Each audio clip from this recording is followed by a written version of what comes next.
Hi everyone, मैं Subhash sir. देखिए, class 9th science में कुछ आगे बढ़ाते हुए आप लोग को देखिए, मैं पीछे वीडियो दे चुका हूँ बहुत से। आप लोग नहीं देखें तो जाकर देख सकते हैं प्लेलिस्ट में।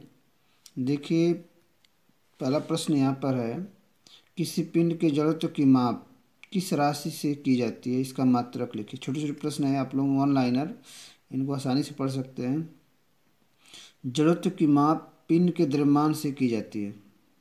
जड़त्व का द्रव्यमान मतलब जितना ज़्यादा वजन रहेगा, ठीक है, उतना जड़त्व अधिक होगा। तो इसका मात्रक किलोग्राम है। क्या है?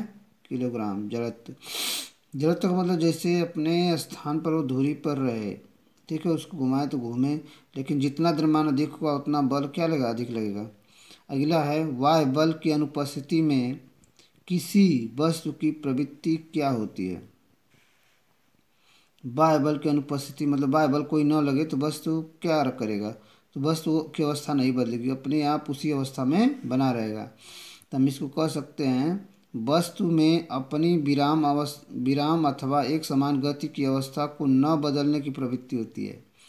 जिस अवस्था में है वह उसी अवस्था में बनी रहेगी। विराम है तो विराम में, चलती है तो चलती रहेगी। अगला है, एक वस्तु पर दो बल लग रहे हैं परंतु वस्तु का वेग एक समान रहता है। इन बलों के परिणामी तथा दिशाओं में क्या संबंध है? प्रश्न समझे। कह रहा है कि प्रश्न को समझिए एक बार। एक वस्तु पर दो बल कार्य कर रहे हैं, ठीक है। एक वस्तु पर इस तरह से दो बल कार्य करेंगे, इधर के इधर, तो इनका परिणामी जो होगा मध्य में होगा, ठीक है। तो परंतु वस्तु का वेग एक समान रहता है, तो इन बलों का परिणामी और दिशा का संबंध क्या है? जब दोनों बल बराबर होंगे तो देखिए, दोनों बलों के परिमाण परस्पर बराबर, दिशा परस्पर विपरीत होगी। मतलब एक दाएं तो एक बाएं, इस तरह से, ठीक है। एक इधर पी इधर लगेगा तो क्यू इधर लगेगा, क्योंकि परिमाण समान है, दिशा विपरीत होगी। तभी वो आपस में क्या रहेंगे? एक अस्थायी रूप से टिके रहेंगे। जैसे खूंटे से गाय बंधी है तो खूंटा पर जितना बल लगता है उतना गाय भी अपने रस्सी को खींचती है, तभी ना। खूंटा का अगर बल कम हो जाए तो गाय उखाड़ के लेके भाग जाएगी। इसी तरह से हम कहेंगे कि खूंटे पर जो गाय बंधी है, दोनों पर, केंद्र पर और उसकी रस्सी पर, दोनों पर समान बल लग रहे हैं। आगे देखेंगे, यदि हम, अगला प्रश्न है कि हम किसी वस्तु को हाथ से ऊपर उठाते हैं। हाथ से क्या करते? ऊपर उठाते हैं। इसके लिए हमारे द्वारा लगाया गया बल संतुलित होगा अथवा असंतुलित। जब हम किसी वस्तु को उठाते हैं ऊपर, तो जितना बल हम वस्तु को उठाने में लगते हैं उतना बल हमारा नीचे भी लगता है, ठीक ना। तो यह संतुलित बल कहलाएगा। देखिए, पहले समझ लीजिए इसको। यदि वस्तु स्थिर अवस्था में उठाई जाती है तो हाथ द्वारा लगाया गया बल गुरुत्व बल से कुछ अधिक होगा, अर्थात असंतुलित होगा, ठीक है। यदि वस्तु एक समान वेग से ऊपर उठाई जा रही है तो हाथ द्वारा लगाया गया बल, ठीक, गुरुत्व बल के बराबर अर्थात संतुलित होगा। मतलब कोई वस्तु एक समान वेग से आ रही है, ऊपर से ऊपर उठाई जा रही है धीरे धीरे, तो वह संतुलित बल होगा। अगर फिर यहाँ बता रहा कि अवस्था ऊपर, यदि वस्तु स्थिर अवस्था में है, ऊपर उठाई जाती है, स्थिर अवस्था में उसको ऊपर उठाते हैं, तो यह संतुलित होगा। अगर एक समान बल से ऊपर जा रही है तो वह संतुलित होगा। तो समझिए इसको पढ़ करके। अगला प्रश्न है, किसी वस्तु पर लगे बल यह द्रव्यमान यम, प्रारंभिक वेग u तथा अंतिम वेग v समांतराल t में संबंध होगा। तो हम जानते हैं कि यह बराबर ma होता है और v बराबर u प्लस at होता है। तो हम यहाँ पर एक मान समीकरण इससे निकाल के रख दें तो ये हम रख सकते हैं। तो ये हमारा होगा a बराबर एफ बाई एम, ठीक है। तो यहाँ पर रख दें, एफ बाई एम एक यहाँ रखा है तो इससे यह संबंध बन जाएगा। अगला प्रश्न देखें, तो किसी वस्तु पर आरोपित आवेग का सूत्र, इसका संबंध के आधार पर संवेग से क्या संबंध है, ठीक है। तो देखिए, आवेग F इंटू डेल्टा टी, जबकि वस्तु पर बल F समांतराल डेल्टा टी लगता है।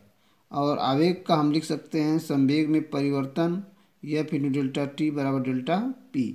तो इस तरह से दो सूत्र हैं जिनको आप लोग याद रख सकते हैं और पीछे बताया भी गया है वीडियो में। अगला देखिए संवेग संरक्षण का नियम।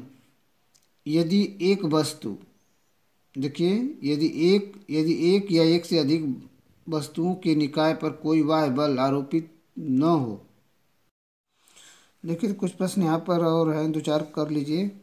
संवेग संरक्षण का नियम बता ही दिए कि न्यूटन के तृतीय नियम से और क्रियात्मक प्रतिक्रियात्मक बल परस्पर निरस्त क्यों होते हैं, निरस्त क्यों नहीं होते। तो क्रियात्मक मतलब वस्तु जिसे कार्य कर रही है तो उस पर बल लगता है, प्रतिक्रियात्मक बल जो वस्तु नहीं कार्य करती उस पर लगता है।